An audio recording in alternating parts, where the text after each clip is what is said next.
Assalamualaikum warahmatullahi wabarakatuh. Selamat siang, salam sejahtera bagi kita semua. Yang saya hormati Ibu Dr. Rando Syarifah Lisa Andrianti selaku dosen mata kuliah Pendidikan Kewarganegaraan kelas 7. Di sini kami akan melakukan FGD dengan 7 orang peserta. Dan langsung saja kita masuk pertanyaan yang pertama, yaitu bagaimana pandangan kalian mengenai mayoritas dan minoritas? Silakan yang ingin menjawab. Baik, dipersilakan untuk Lam Yakin menjawab. Terima kasih kepada moderator. Di sini saya akan menjawab. Mayoritas, menurut pandangan saya tentang mayoritas dan minoritas itu adalah kayak seperti mayoritas itu adalah himpunan, bagian dari suatu himpunan yang jumlah elemen di dalamnya mencapai lebih dari separuh, akan lebih besar daripada himpunan lainnya. Minoritas itu ialah himpunan di bawah mayoritas. Mereka lebih kecil secara jumlah dan power. Tetapi ada sedikit perbedaan dua kata, memiliki sisi yang berbeda. Pilihan dengan jumlah masyarakat yang banyak minoritas dengan jumlah masyarakat, banyak kaum mayoritas yang menginjak-injak kaum minoritas. Seharusnya dengan perbedaan yang ada kita bersatu seperti yang ada pada Bhinneka Tunggal Ika, yaitu yang berbunyi berbeda-beda tetapi satu jua. Dan seharusnya Indonesia dengan berbagai perbedaan yang dimiliki bisa merangkul semua rakyat Indonesia tanpa harus memandang agamanya apa, dari suka apa dan rasnya apa. Bayangkan Indonesia dengan kedamaian, kesejahteraan tanpa keraguan dan ketidaktahuan yang menyebabkan kedengkian dan kebencian satu sama lain.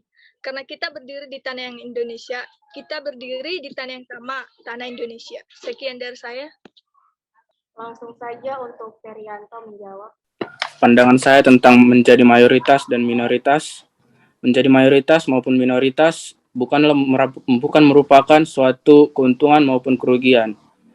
Karena menjadi bagian kelompok dari mayoritas dan kelompok minoritas tidak memiliki hak-hak khusus yang dimenangkan, melainkan menjadi bagian dari kelompok mayoritas maupun kelompok minoritas memiliki hak-hak dan kewajiban yang sama antar sesama umat. Terima kasih. Langsung saja kita ke pertanyaan yang kedua, yaitu mengapa ada kesenjangan jarak antara mayoritas dan minoritas? Langsung saja yang ingin menjawab. Baik, kepada Siti Maisaroh, silakan untuk menjawab pertanyaan. Baik, terima kasih untuk moderator telah mengizinkan saya menjawab pertanyaan. Mengapa adanya kesenjangan jarak antara mayoritas dan minoritas? Adanya kesenjangan jarak antara kaum mayoritas dan minoritas disebabkan karena hubungan mayoritas dan minoritas yang sangat buruk. Seperti lebih banyaknya orang yang ada pada mayoritas dan minoritas yang membuat hubungan itu buruk karena mereka merasa ingin mengasingkan atau ingin lebih unggul dari yang minoritas. Karena hal itulah yang membuat adanya kesenjangan jarak antara kaum mayoritas dan minoritas. Sekian. Baik, untuk Puja, silakan menjawab. Terima kasih atas waktunya. Menurut saya, dalam kajian sosiologis, kelompok keagamaan adalah buah dari gerakan sosial, sehingga perilaku yang timbul dari individu di dalamnya sangat erat dengan simbol-simbol agama.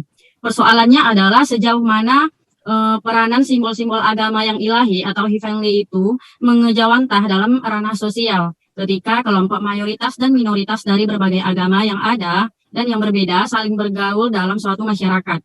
Dan ketika masing-masing simbol tadi yang berbeda itu saling bersentuhan secara intens. Sekian dari saya, terima kasih. Selanjutnya untuk pertanyaan ketiga, yaitu bagaimana pemecahan masalah konflik antara mayoritas dan minoritas? Langsung saja, siapa yang ingin menjawab? Baik, terima kasih atas waktunya kepada moderator yang telah mempersilahkan saya untuk menjawab pertanyaan nomor 3. Baik, dari pertanyaannya tadi, bagaimana pemecahan masalah konflik antara mayoritas dan minoritas? Sama-sama kita ketahui bahwa adanya konflik itu pasti disebabkan oleh perbedaan pendapat antara satu pihak dengan pihak yang lain. Di mana kalau ada mayoritas dan minoritas, pasti ada perbedaan pendapat, itu tidak bisa kita elakkan. Dan untuk menghindari konflik tersebut, kita harus mencari titik tengah. Dan kita harus menyadari di mana kalau kita, negara Indonesia, negara yang penuh dengan keberagaman, kita harus mensyukurinya dan menjadikan itu salah satu cara untuk saling melengkapi. ketika mayoritas membutuhkan sesuatu yang tidak dimiliki oleh mayoritas sendiri, dan itu dimiliki oleh minoritas, maka minoritas harus saling melengkapi kepada mayoritas. Begitu pula sebaliknya. Dan dengan begitu, konflik antara mayoritas dengan minoritas itu akan dapat terelakkan, dan antara mayoritas dan minoritas akan menjalin hubungan yang baik. Sehingga terciptalah kerukunan antara kaum mayoritas dan minoritas. Sekian dari saya, terima kasih. Saya kembalikan kepada moderator. Baik, dipersilakan untuk Samuel menjawab pertanyaannya. Baik, terima kasih moderator. Kalau menurut saya, solusi untuk menyelesaikan konflik antara mayoritas dan minoritas itu, solusinya mungkin tidak jauh-jauh, bisa bergotong royong bersama. Jika ada masalah atau perbedaan pendapat, bisa kita selesaikan dengan musyawarah, sama seperti ada dalam Pancasila. Lalu mungkin bagi mayoritas, mungkin mereka beranggapan jika suara mereka mungkin lebih besar, atau bisa bilang mereka lebih kuat dibandingkan minoritas.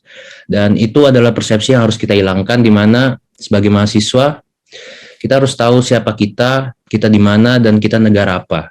Maka dari itu kita harus hilangkan asumsi itu. Kita harus bersama-sama membangun negeri ini menjadi negeri yang lebih baik, dan kita tanamkan equality in humanity, atau kesetaraan dalam kemanusiaan, seperti itu. Terima kasih. Saya kembalikan ke moderator. Selanjutnya untuk pertanyaan keempat, yaitu contoh permasalahan yang muncul antara mayoritas dan minoritas. Silakan yang ingin menjawab. Baik, kepada Febrianta, dipersilakan untuk menjawab. Baik, terima kasih atas waktu yang diberikan oleh moderator. Sini saya ingin bercerita sedikit tentang konflik ini. Namun untuk bicara tentang mayoritas dan minoritas, Indonesia bukan hanya tentang agama, namun juga perbedaan mayoritas suku, ras, dan lain-lain. Saya ingin mengambil contoh konflik ini tentang konflik GKI Yasmin Bogor yang sudah lebih dari 15 tahun konflik hingga saat ini. Memang belakang ini sudah ada jalan keluar yang sudah ada solusi atas konflik ini. Namun saya ingin bercerita sedikit tentang konflik ini. Awal mula kejadian ini di tahun 2006, di mana GKI Yasmin telah mendapat izin dari Pemkab Bogor, yaitu surat izin mendirikan bangunan.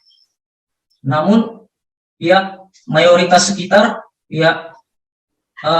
mayoritas agama Muslim sekitar menolak, karena mengatakan diduga pihak dari GKI, jemaat GKI memalsukan surat izin dari masyarakat sekitar.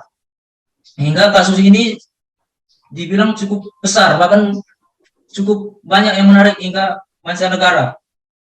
Bahkan kasus ini sudah dibawa ke peradilan MA. Namun di MA dinyatakan bahwa pihak GKI tetap sah melakukan surat tersebut. Surat itu tetap sah, surat dari Pemkab Bogor tetap sah. Namun pihak mayoritas sekitar tidak menerima atas itu.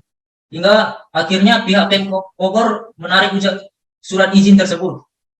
Namun untuk belakangan ini, tahun lalu kasus ini sudah mendapat jalan keluar, yaitu dengan relokasi, memindahkan tempat yang sebelumnya ke tempat yang lain untuk membangun sebuah gereja GKI tersebut. Terima kasih. Baik, sekian dari kami kali ini, dan terima kasih kepada para peserta sudah meluangkan waktunya untuk berdiskusi kali ini. Jika ada kesalahan, kami mohon maaf. Wassalamualaikum warahmatullahi wabarakatuh. Kesimpulan dari FGD kelompok 7 ialah kesenjangan jarak antara kelompok mayoritas dan juga minoritas ini tentunya akan menjadi suatu sandungan tersendiri demi terciptanya kestabilan pembangunan nasional dalam kehidupan berbangsa, bernegara, beragama, dan juga berkeyakinan dalam bingkai Negara Kesatuan Republik Indonesia. Negara demokrasi memang memberikan hak lebih terhadap suara terbanyak, tetapi bukan berarti menghilangkan hak asasi kelompok kecil dengan perspektif bahwa tidak ada hak khusus antara mayoritas ataupun minoritas. Semua punya hak dan juga kewajiban yang sama.